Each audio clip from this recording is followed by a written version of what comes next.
Imagine this, a woman who was exiled by one emperor, recalled by another, and then raised a third. She was the sister of Caligula, the man who lost his mind and called himself a god. She was the wife of Claudius, the emperor everyone underestimated. And she was the mother of Nero, the man who burned Rome to the ground. Three of the most infamous emperors in history. One woman connecting them all. But here is what no one tells you. She didn't just survive these men. She used them. Exile couldn't stop her. Assassination attempts couldn't stop her. The entire Roman Senate couldn't stop her. In the end, the only person who could stop Agrippina the Younger was her own son. This is not a story about the men who ruled Rome. This is the story of the woman who decided which men got to rule it. This is the story of Agrippina the Younger, the most dangerous woman Rome ever produced. To understand Agrippina the Younger, you have to understand the family she was born into. Because this was not a normal family. This was the Julio-Claudians, the dynasty that gave Rome Augustus, the greatest emperor it ever had, and Caligula, the worst, and everything in between, a bloodline of genius and madness so thoroughly mixed that no one who carried it ever fully escaped either. Agrippina was born in 15 AD. Her father was Germanicus, Rome's most beloved general, the man the people wanted as emperor, the man who died young and mysteriously and whose death was never fully explained. Her mother was Agrippina the Elder, a woman of fierce pride and fierce opinions, who challenged emperors, refused to be silent, and paid for it with years of imprisonment and eventual starvation. Look at those parents, and then look at their daughter. Everything Agrippina the Younger became makes perfect sense. She grew up watching her father die under suspicious circumstances. She watched her mother imprisoned for defying Tiberius. She watched her brothers destroyed one by one by the same imperial machine that claimed to protect them. She learned early. She learned completely. Power in Rome was not given, it was taken. And it was kept by those ruthless enough to hold it. By the time she was 13, she was already being used as a political tool. Married off to a man twice her age, Gnaeus Domitius Ahenobarbus, wealthy, connected, and by most accounts deeply unpleasant. She had one child with him, a boy. She named him Lucius. History would call him Nero. And then her brother became emperor, Caligula.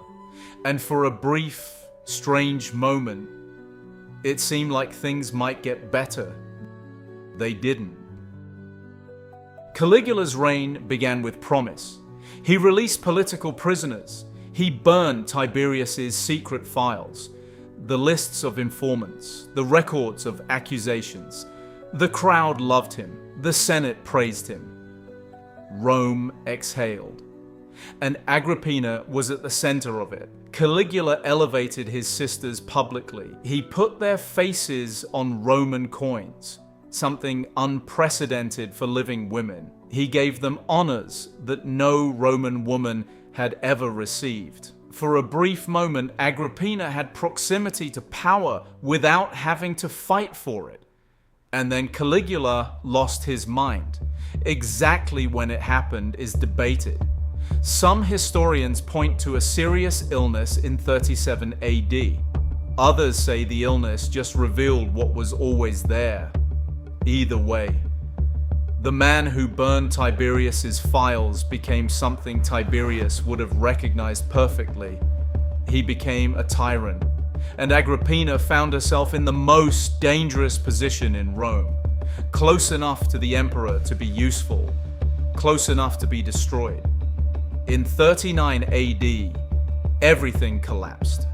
Agrippina was accused of conspiracy against Caligula. Whether she was actually plotting, We don't know. Given who she was, it seems entirely possible. Given who Caligula was, it may have been entirely invented. It didn't matter. She was exiled, stripped of her status, sent to the Pontian Islands, a small remote island in the Tyrrhenian Sea. With almost nothing, she was 24 years old. Her son Nero, not yet 3, was taken from her, and there she stayed for 3 years, while her brother raged across Rome, while her son grew up without her, while she waited. Because Agrippina understood something most people in her position didn't. Caligula was not going to last. Men like Caligula never did. Caligula was assassinated in January 41 AD. The Praetorian Guard found him in a palace corridor and stabbed him 23 times. His wife and infant daughter were killed the same day. The dynasty's madness ended the way it almost always ended in Rome, with a blade. And within hours, everything changed. The guard pulled a trembling, stammering man from behind a curtain in the palace and declared him emperor. Claudius, Agrippina's uncle. Within weeks, Agrippina was recalled from exile. Her property was restored. Her status returned. She came back to Rome not as a disgraced exile, but as the sister of a god. Caligula had been deified, and the niece of the sitting emperor. She was 26 years old. She had survived, and she had learned something exile teaches very few people. Patience is not weakness. Patience is the sharpest weapon in the room. Now she needed a husband, not for love, not for companionship, for position. Her first husband, Ahenobarbus, had died while she was in exile. Conveniently, some noted, she was free, and she was watching. She chose Gaius Pacinus Crispus, wealthy beyond measure, politically connected. He divorced his existing wife to marry Agrippina. He died within a few years, leaving everything to Agrippina. 2 husbands, 2 convenient deaths. Agrippina was building an empire of her own, one inheritance at a time. But she had her eyes on something much larger. Claudius was emperor. Claudius was a widower. His previous wife, Messalina, had been executed for her own conspiracy. Claudius needed a wife, and Agrippina had decided it would be her. There was one problem. She was his niece. In Rome, that was not just unusual, it was illegal. Agrippina changed the law. Let's be clear about what Agrippina just did. She didn't petition. She didn't ask. She didn't wait for someone else to change the law on her behalf. She identified the specific senator, Lucius Vitellius, who had the influence to push the legislation through. She worked him. She lobbied him. And within months, the Roman Senate passed a decree making marriage between an uncle and his brother's daughter not just legal, but presented as a civic duty. A civic duty. The Senate didn't just change the law, they were made to celebrate changing it. That is Agrippina. She married Claudius in 49 AD. She was 34 years old, he was 58, and from the moment she entered the imperial palace as Empress, not niece, not guest, Empress, everything began to change. She moved fast. Within a year, she had convinced Claudius to adopt her son Nero as his own, bypassing Claudius's biological son Britannicus, who was younger and therefore next in line. She positioned Nero as the elder, as the heir. She arranged Nero's betrothal to Claudius's daughter Octavia, making him not just adopted son, but future son-in-law. 2 claims on the succession locked together.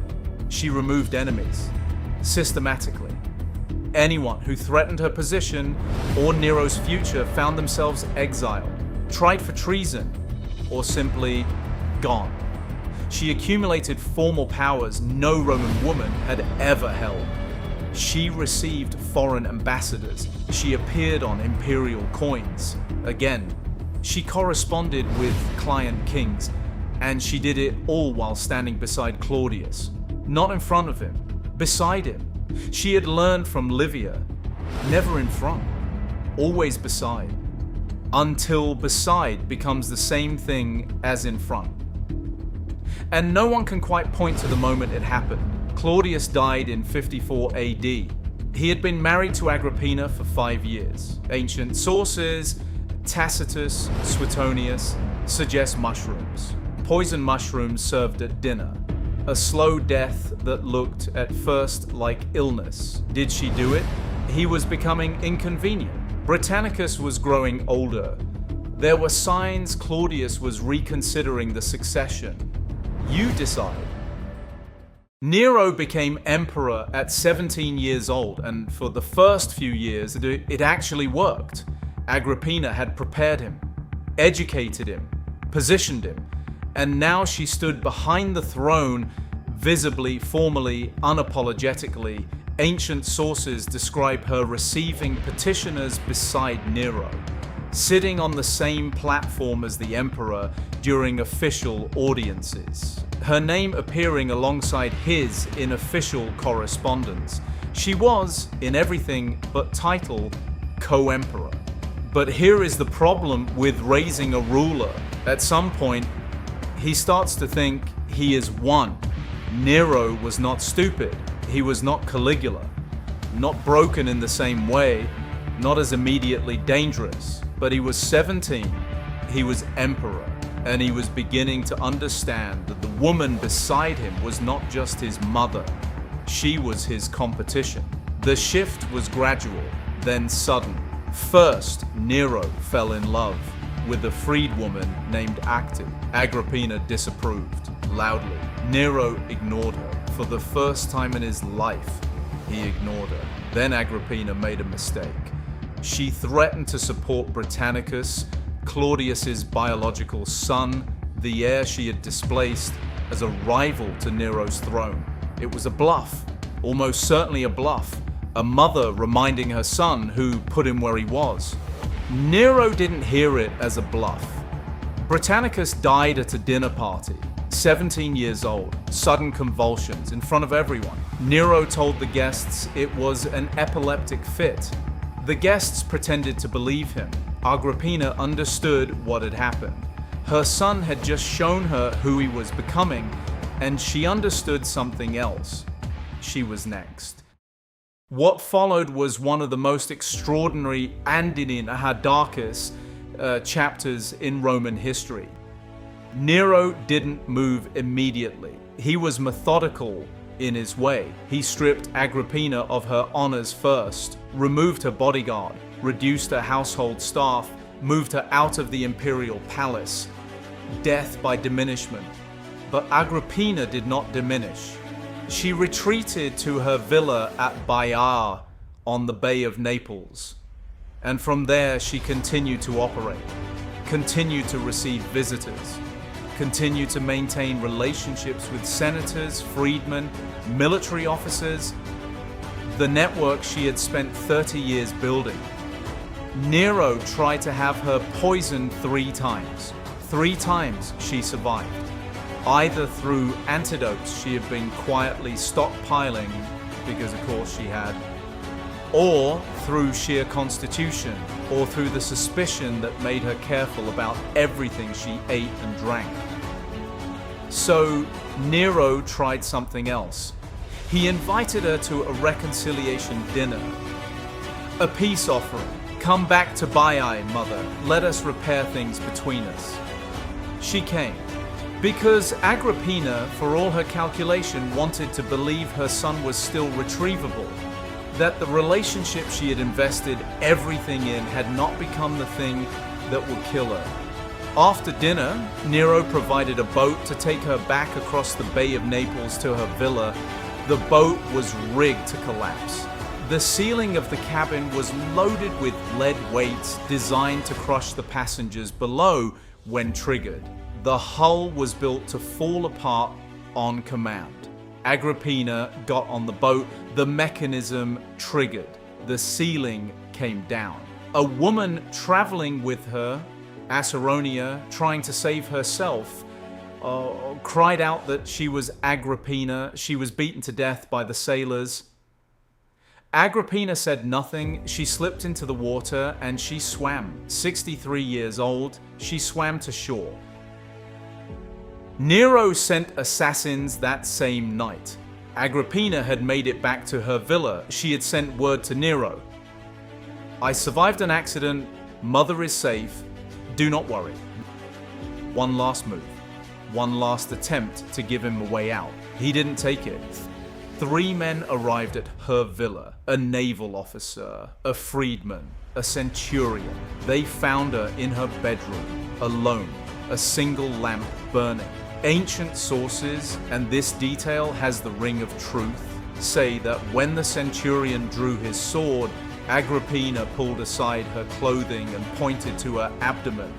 "Strike here," she said. "This is what bore Nero." She was 63 years old. She had survived exile, survived 3 assassination attempts, survived a rigged boat in the middle of the Bay of Naples at night.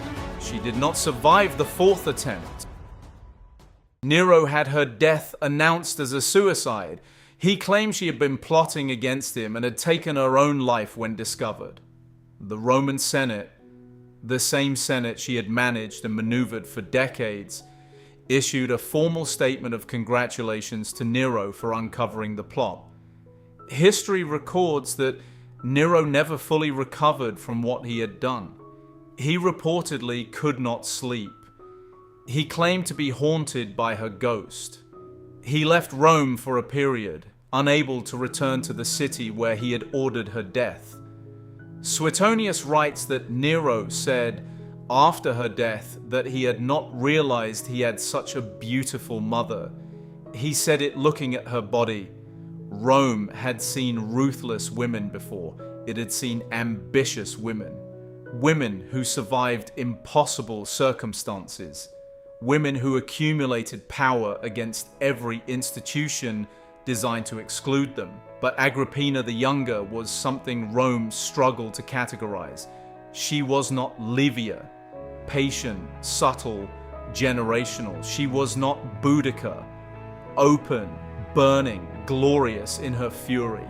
She was something in between and something entirely her own. A woman who looked at the most dangerous family in human history and said, "I can work with this." A woman who changed laws, removed emperors, raised a god, and was destroyed not by Rome, not by the Senate, not by any of the men she had outmaneuvered for 4 decades. She was destroyed by the one person she had made too powerful to stop, her son. History remembered her as dangerous, as calculating, as a poisoner, as a schemer. History forgot to mention what she actually was: the most competent political operator Rome ever produced. Man or woman, that's Agrippina the Younger, the woman who ran Rome, and the woman Rome could only stop by killing.